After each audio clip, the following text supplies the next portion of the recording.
There are a lot of things you can do in Minecraft, but because there are so many, there are sometimes things we end up forgetting. So to help you remember, or maybe to teach you something new, these are 28 Minecraft things you should start doing. So also we are super duper close to 1K subscribers, so if you could subscribe, it will help out a ton and mean a lot. Thank you very much, and I hope you enjoy.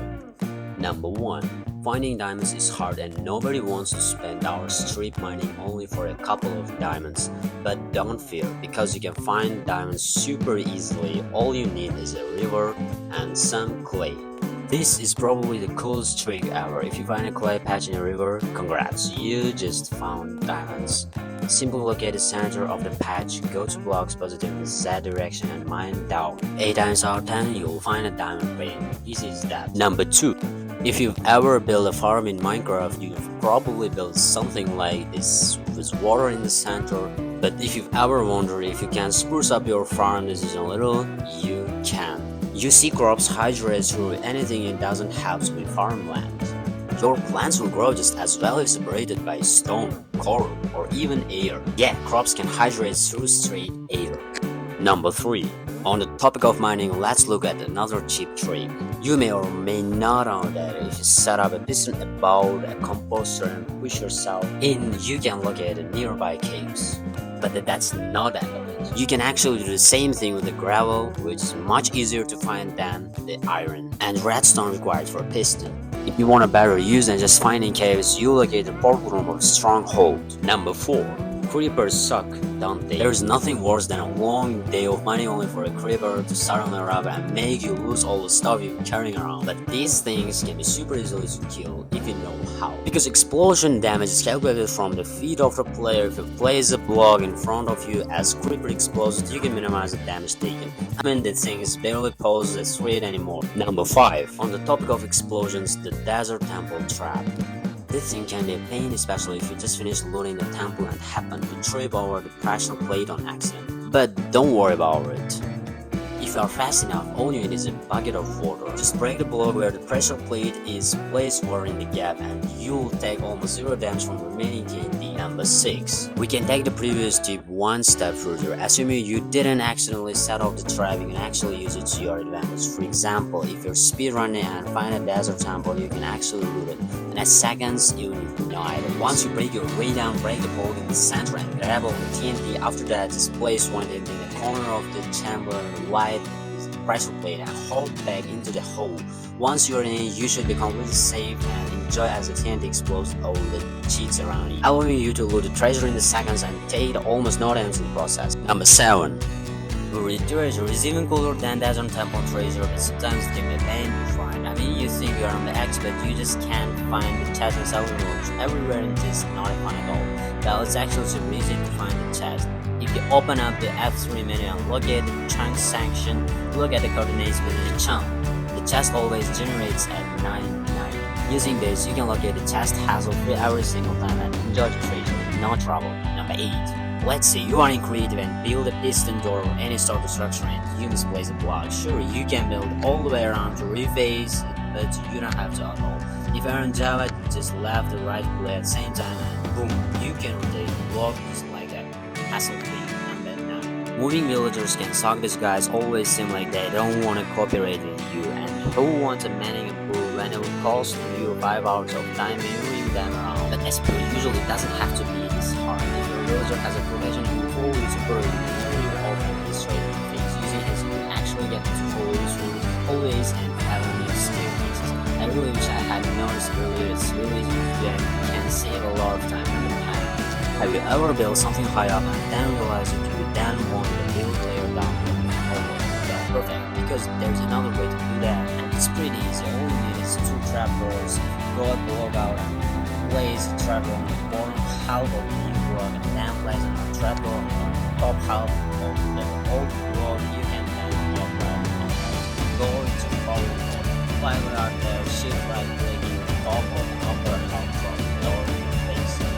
Block below it, allowing you to staircase and move down. Number 11. After you use the sponge to collect water, you may know that putting the grass or into your furnace gets you try it soon. However, what you might know is that once you have used the full, you can then put an empty bucket and leave recollect bucket to spare since it automatically empty. Number 12. Lava is the most abundant resource in the nether and water is only the opposite. Apart from placing it in a cauldron, there is no other way to get more or is that using a glow region. If you place down lava and then a glow region on top of it, actually from water. Sadly, this glitch only works in several snapshots and was recently fixed, but hey, if you want to spread Minecraft for your friends, this is how to do it. Number 13. While searching for something in the ocean, oftentimes it's hard to see underneath the surface. However, if you toggle into F5 mode while in the boat and slowly move your camera backwards, you can adjust it so that your view somehow removes all the murkiness, illuminating the ocean floor for you to see. This is used a lot of by speedrunners to locate an underwater stronghold, and you can do just the same thing. Number 14. The same thing works in lava and not just water. Building in lava can suck if you don't watch around you, but if you set up a slab on the bottom, half of a block over and lava lake splash yourself with resistance fire, you can pop underneath and see the entire lava without any distortion. This is great for mapping out nearby terrain and giving you a good idea of how much space you have for your fiery contraptions. Number 15. Minecrafts are a fun way to travel, but they can end up being pretty expensive when you have to park so many rails. And what's the point in building a roller coaster for your friends if it leaves you broke afterwards? Well, likely it doesn't have to. If you place a pig with a sandal in Minecraft, it becomes a superior form of transportation. You can control the pig with WASD and it can go as fast as a powered rail Minecraft on regular rails. Not to mention it can climb up and down slopes with no problem, plus it doesn't even need a rails, that's just the bonus to go faster. Number 16. We have all heard of secret painting entrances and at this point it's getting kind of old. I feel like whenever I see painting, it's instinct to try and work through it, but there's a few ways to stop some potential introduce. You can set up the trapdoors in certain ways behind the painting to make it harder to get through.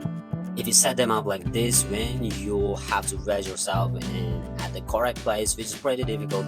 If you set them like this player will force you to jump and crouch to get in. Or if you really want to give them trouble, make a hole in the bottom so they have to ultra glide through it. Number 17. If you are ever on the run and need a safe place to spend the night, then composters might just be your old friends. All you need is one of these bad boys and trapdoor and you have got yourself a temporary base. Just pop up the trapdoor on the composter and close it in on top yourself and bam! Mobs can't hurt you from the outside and you'll be safe from all incoming danger. Number 18. Chorus fruit don't seem like that good of a food source, but they are actually really useful. You see, chorus fruit will teleport you to the nearest solid block in an 8x8 area, meaning if you are falling from a great height or even into a pool of lava, eating one of these will teleport back to safety, even if you do have to extinguish yourself after. So the next time you are in the end, grab some of these to keep handy at all times. They may save your life. Number 19. An often overlooked blocks is the campfire. I mean, these things is literally an infinite furnace, at least for food. So maybe an infinite smoker. It doesn't require any fuel to use and can smell all your meat for you. And if you accidentally extinguish it, no biggie. All you need is a silk touch shovel, and once you break it, you have to really one ready to use. Not sure if this is a glitch or just a helpful feature, but it definitely comes in handy sometimes. Number 20. Let's say you just pillared upwards and finished your new flagpole, but suddenly you realize that you have no water bucket to go back down, and breaking down your newly built pole is not an option. Well, don't fear. Using honey blocks, TNT, or really any block but those work best, you can descend a new structure by placing and breaking them over and over. Because they both destroy instantly, it works really easily and can help a lot if you don't want to spend much time to going downwards, and safer than an MLG in the first place. Number 21. On the tail end of that board, if you're digging straight down and want a really easy way to get back out. If that's the case, all you need is sand, a trapdoor, a button, a bow, and some water.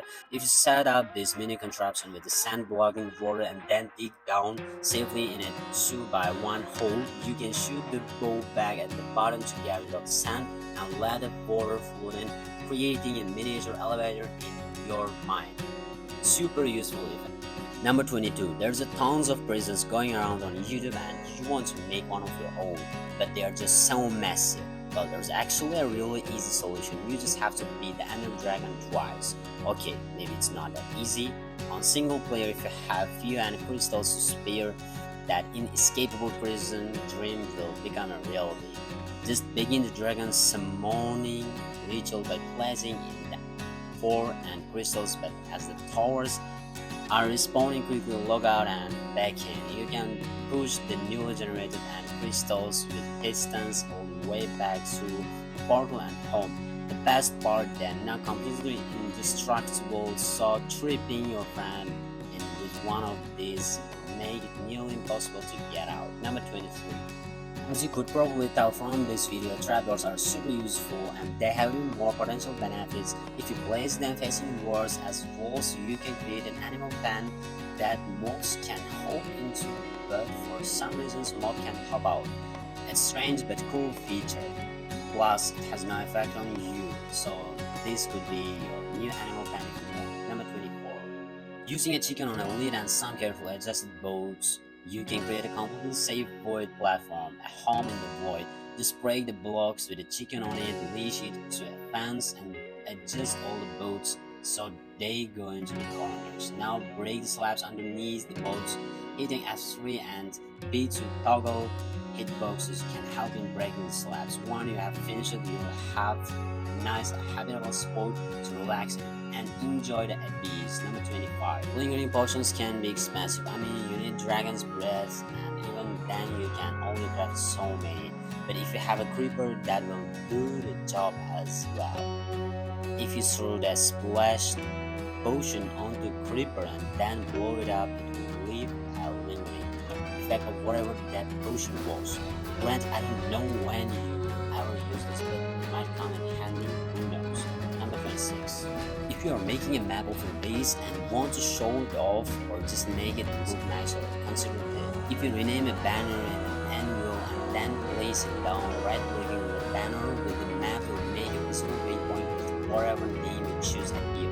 Now you can label your world to make it easier to navigate or locate things. Number 27. Relaxing on your friends is always fun. There's nothing better than knowing you have more diamonds and rubbing it in their face. It is hard to really find ways to brag when everything you build are out of diamonds.